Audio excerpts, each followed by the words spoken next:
From JBS Studios in Greater New York, this is the JBS News Update with Teisha Bader.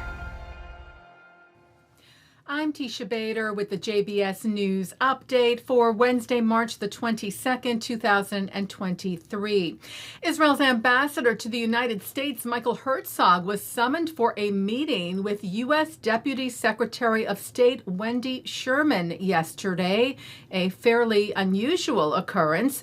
The State Department said that the Deputy Secretary conveyed U.S. concern regarding legislation passed by the Israeli Knesset rescinding important aspects of the 2005 disengagement law, including the prohibition on establishing settlements in the northern West Bank.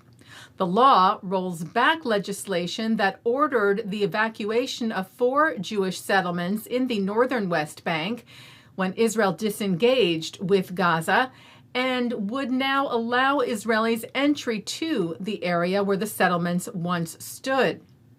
In response to the U.S. response, Israeli Prime Minister Benjamin Netanyahu's office today said the Knesset decision to repeal parts of the disengagement law brings to an end to a discriminatory and humiliating law that barred Jews from living in areas in northern Samaria, part of our historic homeland. It is no coincidence that senior figures in the opposition have supported this law over the years, adding, however, the government has no intention of establishing new communities in these areas. Protests against the government's judicial overhaul continued today. Israelis gathered in Jerusalem outside the Knesset and in Tel Aviv. Wider protests will take place tomorrow, Thursday.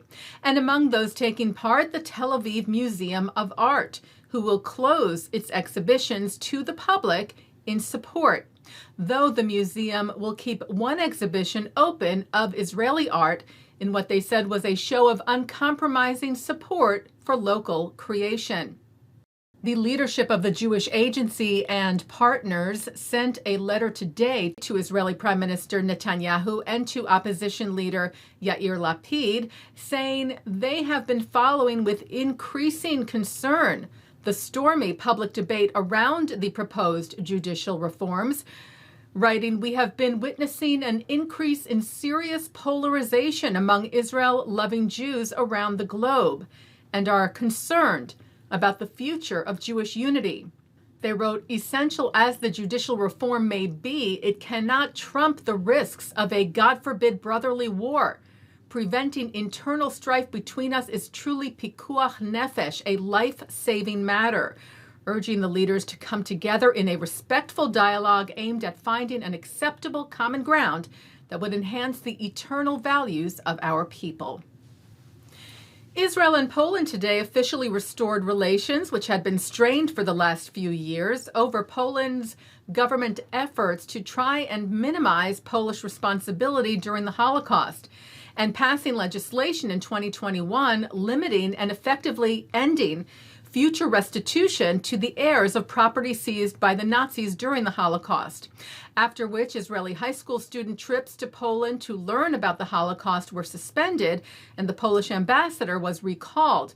But as we reported to you just 2 weeks ago, after efforts and talks between Israel and Poland, understandings were reached, and today Foreign Minister Eli Cohen signed an agreement in Warsaw during an official visit there with his Polish counterpart, Zbigniew Rau, to immediately resume the educational Holocaust trips and the return of a Polish ambassador to Israel. Cohen tweeted a new page in relations with Poland, noting the end of the crisis between the countries. The holy Muslim month of Ramadan begins this week, and Israel's President Isaac Herzog spoke with a number of Muslim leaders across the world to extend his best wishes, including Israel's foreign ministry said with the King of Bahrain, the King of Jordan, the President of the United Arab Emirates, the President of Turkey, and the President of the Palestinian Authority, saying of the phone calls that Herzog expressed his hopes for peace and stability in the region and wished them and their peoples a Ramadan that will bring them peace, happiness, and health. Taking a look now at our programming for tonight on JBS for Wednesday, March the 22nd. At 7 o'clock, it's Talmud Study. At 7:30, Rabbi Nina Beth Cardin and Sister Kathleen Deignan discuss the Jewish and Catholic views of humanity's relationship to the earth. At 9, David Chudnow and Erez Ben-Yosef speak about Timna Park in Israel.